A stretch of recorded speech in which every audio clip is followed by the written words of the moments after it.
Good morning to everyone. Welcome to Saksharta Mission. यहाँ पे हमने एक करंट अफेयर की जो डिस्कशन है वो शुरू की है। इसमें क्या है कि हमने जो पंजाब पीपीएससी का एग्ज़ाम है और दूसरा आईएएस का जो अक्टूबर में एग्ज़ाम है उसके लिए करंट अफेयर का जो कॉम्प्रीहेंशन प्लान है वो शुरू किया है। इसमें है कि हम दो कोर्स पैरेलल चलाएंगे। पहला पहला क्या होगा जिसमें हम आज यानी कि 5 जुलाई से जो करंट अफेयर है उसको शुरू करेंगे। उसके सोर्स कहाँ से होंगे? द हिंदू, पंजाबी ट्रिब्यून और पीएबी। और दूसरा कोर्स है जनवरी से रिवीजन का। वो हैगा विजन आईएएस की जो करंट अफेयर की मंथली मैगजीन आती है वहाँ से। ठीक है, इसकी हमारी 2 वीडियो आएंगी। पहली वीडियो होगी 15 मिनट की और दूसरी वीडियो होगी 10 मिनट की। जो पहली वीडियो में हम डालेंगे जो विजन के जनवरी के करंट अफेयर की रिवीजन है वहाँ से शुरू करेंगे हम। ठीक है, अब हम बात करते हैं कि द हिंदू का तो सबको, द हिंदू और पीएबी की इंपॉर्टेंस का तो सबको पता ही है। अब हम थोड़ा सा पंजाबी ट्रिब्यून के बारे में बात करते हैं कि इसको करंट अफेयर की डिस्कशन में क्यों ऐड किया गया। ठीक है, देखो हम जो आज के है यानी कि 5 जुलाई के ट्रिब्यून न्यूज़पेपर से ही देखते हैं। देखो जैसे ये न्यूज़ आई है, खेती आर्डीनेंस ते केंद्र नाल लड़ाई लई तैयारी। देखो इसमें हमें क्या करना है कि हमें जो है खेती, जो एग्रीकल्चर है उसको देखना है कि वो कॉन्स्टिट्यूशन की कौन सी लिस्ट में आता है और स्टेट के पास कौन से राइट हैं, सेंटर के पास कौन से राइट हैं। ठीक है, और एक और इंटरेस्टिंग देखो, इसमें हमारी जो वोकैब है वो बढ़ेगी। जो पंजाबी में जो शब्द जोड़ आते हैं वो इम्प्रूव होंगे। ठीक है, और आगे देखो आज इसमें एक और नया एक आर्टिकल आया हुआ है टाली के बारे में। टाली यानी कि शीशम, जो कि पंजाब का स्टेट ट्री है। ठीक है, उसके बारे में उसका जो साइंटिफिक नेम है, ठीक है, वो कौन से एरिया में पाया जाता है, कौन कौन से स्टेट में पाया जाता है, ठीक है, और कौन से एरिया में पाया जाता है उसके बारे में सब बताया गया है। ये देखो कि हमारा कैसे कैसे कौन कौन से कवर सब्जेक्ट जो टॉपिक हैं वो कहाँ कहाँ से कवर हो रहे हैं। ठीक है, इसको जो कॉम्प्रिहेंशन वे में हम ये वीडियो हर रोज़ मॉर्निंग टाइम डालेंगे और ये कोर्स हमारा टिल एग्ज़ाम तक चलेगा। Thank you. Good morning everyone.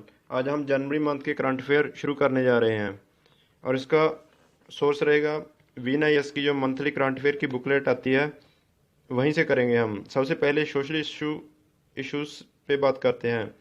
जो पहली न्यूज़ है इनइक्वालिटी इंडेक्स है, जो कि ऑक्सफैम इंटरनेशनल ने पब्लिश की है। अब ऑक्सफैम इंटरनेशनल क्या है? ये कई एनजीओज का समूह है जो इंटरनेशनल लेवल पे वर्क करता है। वर्क इस फील्ड में करता है एजुकेशन, हेल्थ और पॉवर्टी एलिवेशन। इनके लिए ये रिपोर्ट पब्लिश करता है और इनके इम्प्रूवमेंट के लिए काम करता है। ठीक है, अब हम बात करते हैं इनकम इनक्वालिटी क्या होती है। सबसे पहले हम बात करते हैं इसकी डेफिनेशन। जो यूएन ने इसकी डेफिनेशन दी गई है, UN describe inequality as the states of not being equal especially in status rights and opportunity. देखो यूएन ने क्या कहा है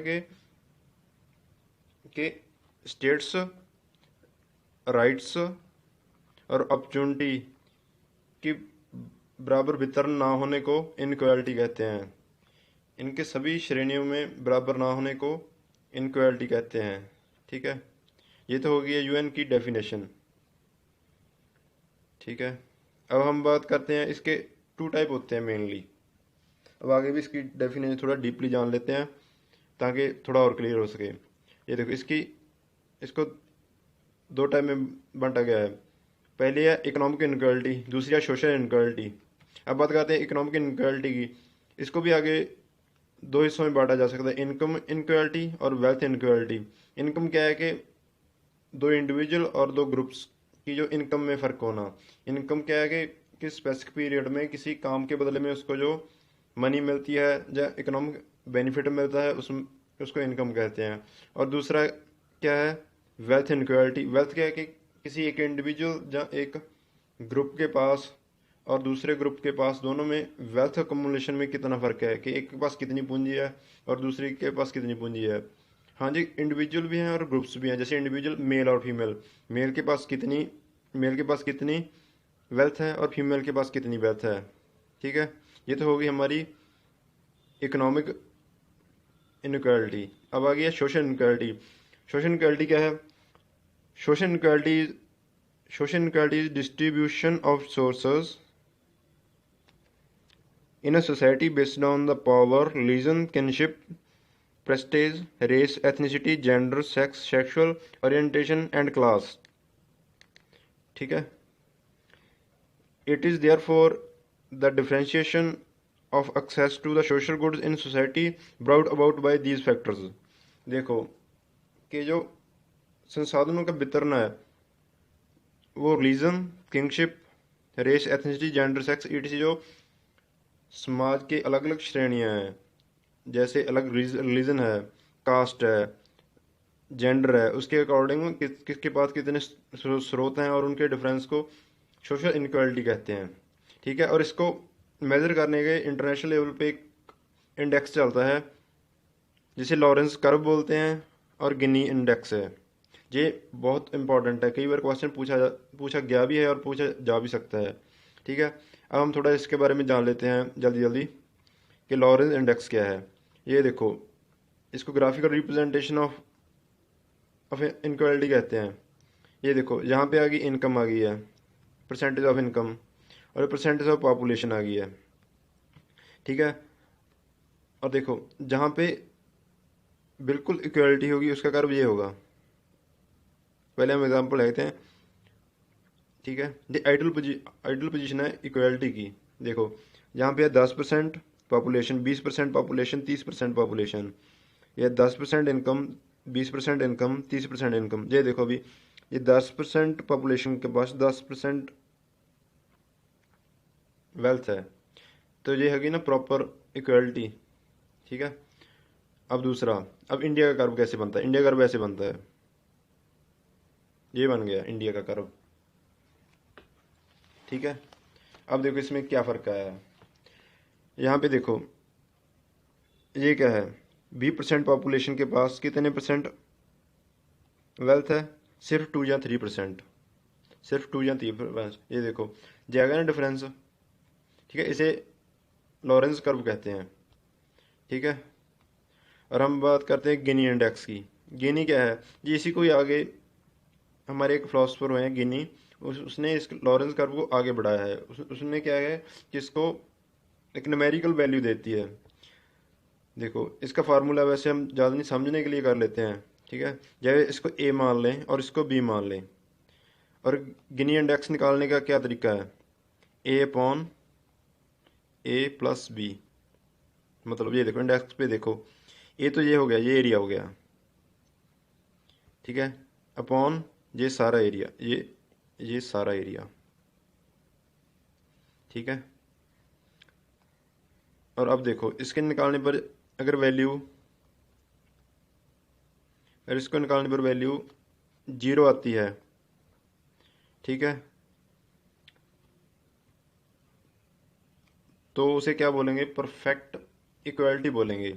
और इसकी वैल्यू 1 आती है तो परफेक्ट इनक्वालिटी बोलेंगे। ठीक है, और अब देखो इन जो वैल्यू है इन दोनों के बीच में कैरी करती है। ठीक है, जैसे जैसे उसकी वैल्यू बढ़ती जाएगी वैसे वैसे इनक्वालिटी बढ़ती जाएगी। ठीक है, ये तो हमने मेज़र करने की। और हाँ, ये देखो ये सिर्फ क्वांटिटेटिव मेज़र करने का इंडेक्स है, कोई क्वालिटेटिव नहीं है कि जैसे जेंडर पे कोई ध्यान नहीं। इसने टोटल पॉपुलेशन का बताया गया है कि इस पॉपुलेशन के पास इतनी वेल्थ है और इसके पास इतनी है। इसमें वो नहीं है कि किसी रीजन के पास बताया गया है, किसी जैसे सोशल इनक्वालिटी के बारे में ज़्यादा इसमें कुछ दिया नहीं गया, सिर्फ इकोनॉमिक इनक्वालिटी के बारे में बताया गया है। ठीक है, अब हम बात करते हैं इस इंडेक्स के बारे में। ठीक है, क्या की फाइंडिंग है? ये देखो, पहले the world is richest 1% have more than twice as much as wealth as 6.9 billion people। जो 1% लोग हैं उनके पास 6.9 बिलियन लोगों की इनकम की दुगनी इनकम है। ठीक है, और दूसरा इंडिया के बारे में। India is richest 1% of population hold 42.5 of national wealth, while the bottom 50%, the majority of the population owes a merely 2.8%. अब से लाइन का मतलब समझो, जो इंडिया की 1% पॉपुलेशन है उसके पास नेशनल इनकम का 42.5% है, और जो बॉटम 50% है उसके पास सिर्फ 2.5% वेल्थ एकमुलेशन है। ठीक है, ये तो हो गए फैक्ट। ठीक, अब देखो एक और बात है, इंडिया की बात है। India is the second most unequal country globally with millionaires control 54% of its wealth. जो वर्ल्ड लेवल पे इनक्वालिटी है उसमें इंडिया सेकंड नंबर पे आता है। ठीक,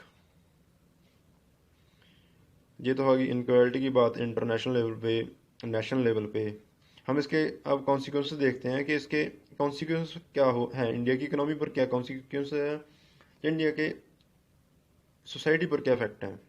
ठीक है, पहले देखते हैं, ये देखो एक मिनट, हाँ देखो, स्लोअर पॉवर्टी रिडक्शन के इसकी इनक्वालिटी की वजह से जो पॉवर्टी रिडक्शन रेट है वो काफ़ी कम रहा है। ये देखो 2005-06 टू 2015-16 में जो रिडक्शन रेट रहा है 0.283 टू 0.123। ये देखो लगभग एक डेकेड में सिर्फ इतना कम हुआ है, 0.283 टू 0.123। देखो कितना स्लो पॉवर्टी एलिवेशन रेट है। ठीक है, सेकंड सोशल अनरेस्ट। अब देखो जब इनक्वालिटी बढ़ती है, जैसे सोर्स का वितरण एक श्रेणी के पास ज़्यादा आता है और दूसरी के पास कम आता है। ठीक है, तो ये क्या करता है कि दोनों में कन्फ्लिक्ट पैदा करता है। सोर्सों के लिए जो होते हैं कि झगड़े बढ़ते हैं। ठीक है, और ये क्या है, अथॉरिटेरियनिज्म को जन्म देती है कि डेमोक्रेसी के, अथॉरिटेरियन क्या है कि जो डेमोक्रेसी के खिलाफ है कि कुछ ही समाज की कुछ श्रेणी जहाँ एक व्यक्ति के पास सारी पावर का होना, सभी सोर्सों का होना। ठीक है, और आगे देखते हैं urban exclusion.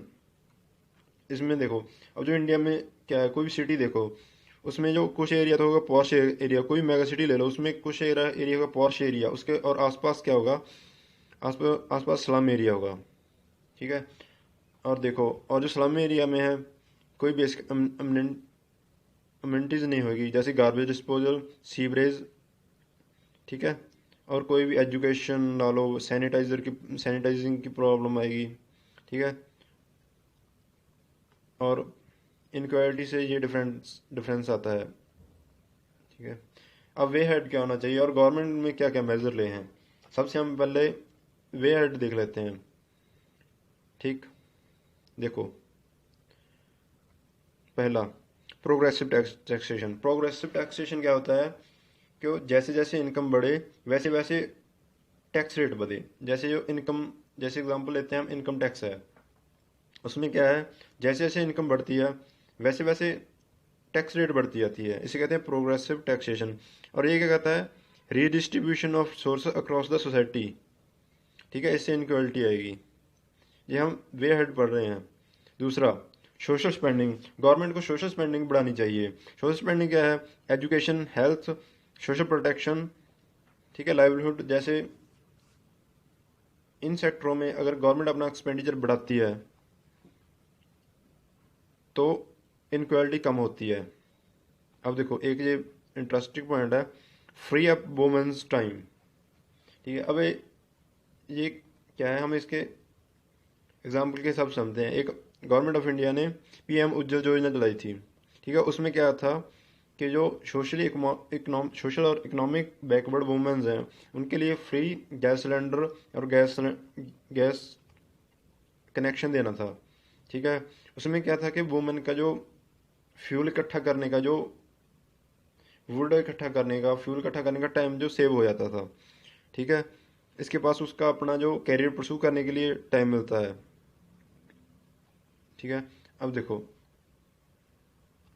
Bye the easing millions of unpaid hours they spend every day caring for their families and homes, invest in public public services including water, electricity, child care that reduce the time need to do this unpaid work। ठीक है, अब देखो जो scheme थी उसमें यही था कि उसका ये वुमेन को फ्री टाइम मिले कि वो पेड वर्क कर सके। अगला पॉइंट, लो प्रोडक्टिविटी वर्कर्स। जो वर्क इंडिया में क्या है कि इंडिया में जो नॉन स्किल लेबर है और उसकी प्रोडक्टिविटी बहुत कम है, उसको उसको प्रोत्साहन देना चाहिए, उसको किसी भी करके प्रोडक्टिविटी को इंक्रीज करना चाहिए, तो उससे इनक्वालिटी कम होगी। अब आगे देखो, लिवरेजिंग टेक्नोलॉजी।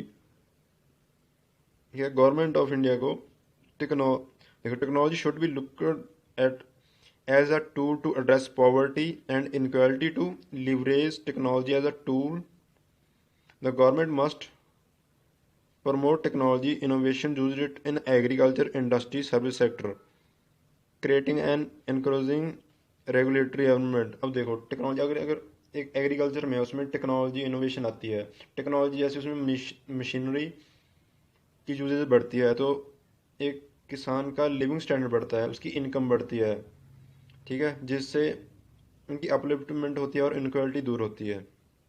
ठीक है, ये हम समझ गए कि वे हेड क्या क्या होने चाहिए। ठीक है, आगे तो वही है, reskilling and better education outcome with industry needs. ठीक है, promote the digital literacy. India में डिजिटल लिटरेसी काफ़ी कम है और उसको प्रोत्साहन करना चाहिए। अब गवर्नमेंट के द्वारा जो स्टेप उठाए गए हैं उसके बारे में बात करते हैं। देखो, expanding the social security nets. देखो गवर्नमेंट ने सोशल सिक्योरिटी क्या होता है, जैसे इंश्योरेंस हो गया, ठीक है, जैसे आपका लाइफ इंश्योरेंस है ना, ऐसे ऐसे करके जो भी योजनाएं चलाई हैं, लाइवलीहुड इंश्योरेंस हो गया है। गवर्नमेंट देखो, प्रधानमंत्री सुरक्षा बीमा योजना, एक्सीडेंट इंश्योरेंस हो गया ये, ठीक है। अब जो हो गया अटल पेंशन योजना, अनऑर्गेनाइज्ड सेक्टर के लिए है, ओल्ड एज पेंशन योजना है, ठीक है। आगे प्रधानमंत्री जीवन ज्योति योजना, लाइफ इंश्योरेंस हो गया, ठीक है। और अगला step, providing institutional support for the entrepreneurship.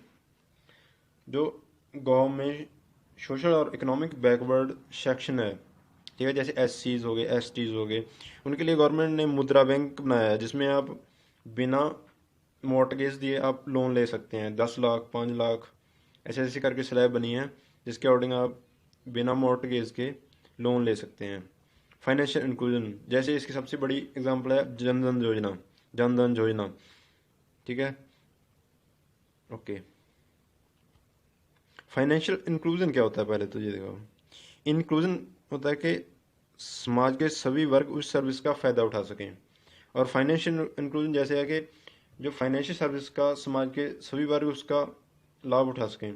जैसे कि ATM हो गया, उसका हर कोई यूज़ कर सके, ठीक है। अब जो जनधन योजना थी उसमें गवर्नमेंट एक ATM भी, रुपए कार्ड भी प्रोवाइड करती थी, ठीक है।